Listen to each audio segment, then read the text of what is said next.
Presidential inaugurations are usually dignified affairs, full of ceremony and grandeur. But let's be real, things don't always go according to plan.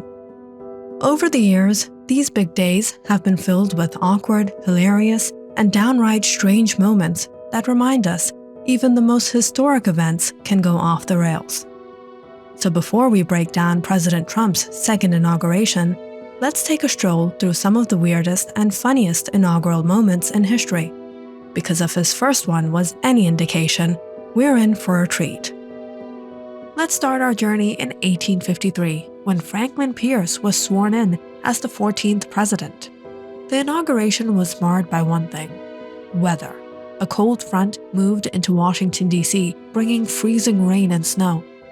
Pierce's inaugural ceremony was held outdoors, and the poor guy had to stand in the mud, cold and wet, as he took the oath of office. As if that wasn't enough, Chief Justice Roger Taney, who was tasked with administering the oath, had to repeat himself because Pierce, shivering in the chilly weather, couldn't hear him properly. So there you have it, a wet, cold and awkward inauguration, and certainly not the start Pierce was hoping for. Next, we travel back to 1829 for the inauguration of Andrew Jackson. Jackson's victory was seen as a win for the common people, and his supporters were really excited about it. So excited, in fact, that they didn't quite know how to behave. After Jackson was sworn in, his jubilant fans stormed the White House like it was their own personal party. The scene quickly descended into chaos, with people climbing over furniture, spilling food, and engaging in all kinds of rowdy behavior. To escape the madness, Jackson had to sneak out the back door of the White House. Imagine being the president-elect, walking into the most important building in the country and being greeted by a full-blown house party. Talk about a wild start to a presidency.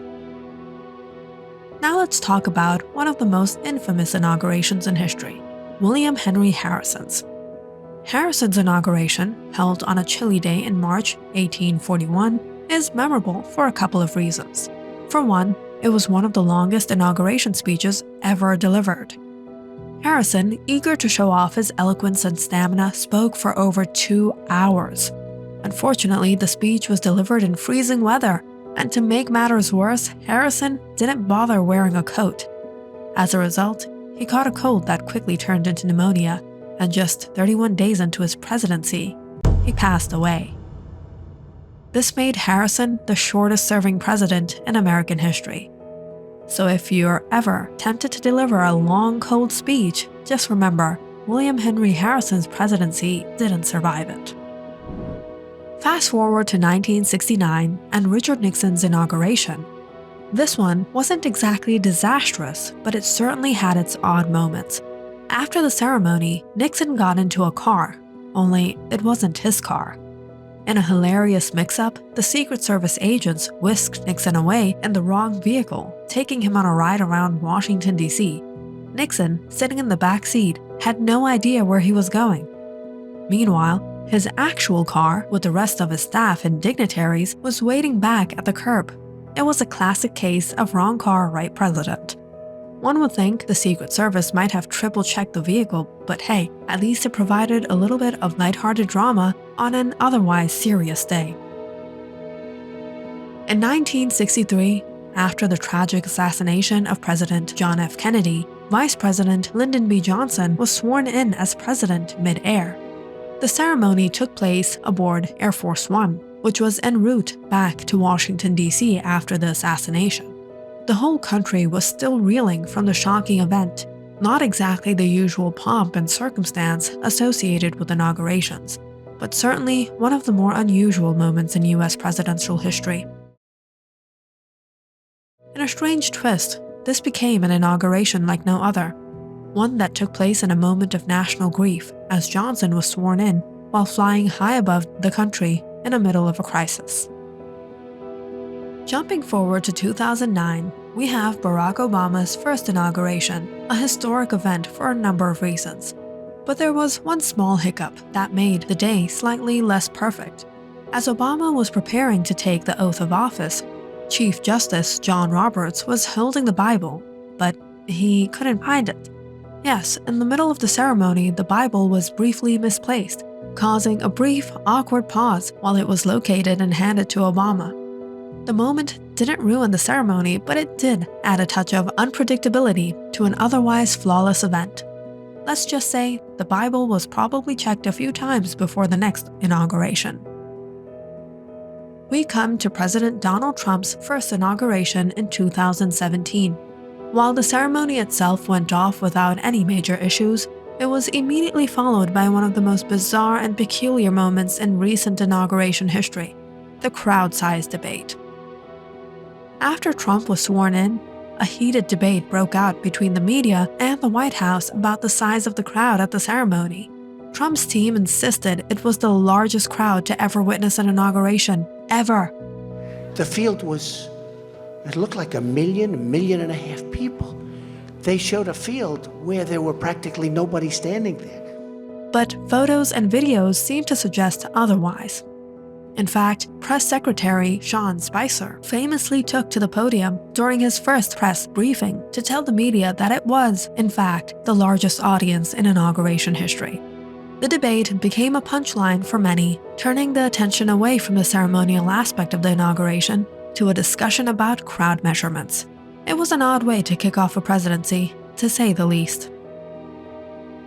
Now let's talk about Donald Trump's second inauguration, because if the first one was any indication, this was going to be a show. First of all, the location, inside the Capitol building, thanks to the weather, perhaps as dramatic as the man himself. A snowstorm had rolled in, forcing the event to be moved indoors, yet the temperature still somehow felt colder than the chill on the faces of his political rivals in the room. Attendees were crammed into the Capitol rotunda like sardines, and the seating arrangements were, well, let's just say it was like playing musical chairs with billionaires, politicians, and random celebrities.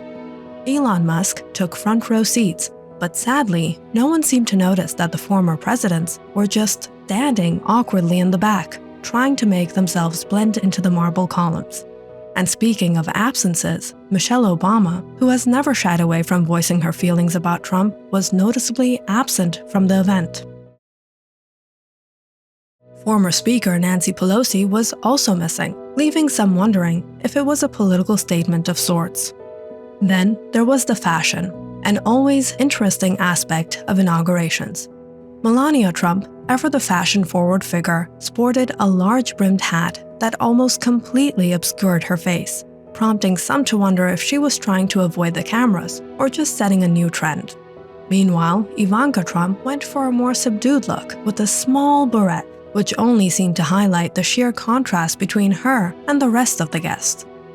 John Fetterman, the Democratic senator from Pennsylvania, took a more laid-back approach, showing up in a sweatshirt and cargo shorts, definitely not the usual look for such an event. Then there was Trump's speech. Instead of the usual presidential eloquence, we got Trump reading off a teleprompter in a way that made you wonder if it was malfunctioning or if he was just speaking in code to his base. So while the ceremonial aspects went mostly as planned, the second inauguration certainly didn't escape without some cringeworthy, eyebrow-raising moments. But hey, what else did we expect? If history tells us anything, it's that no inauguration can be completely smooth, especially when it involves the one and only Donald Trump.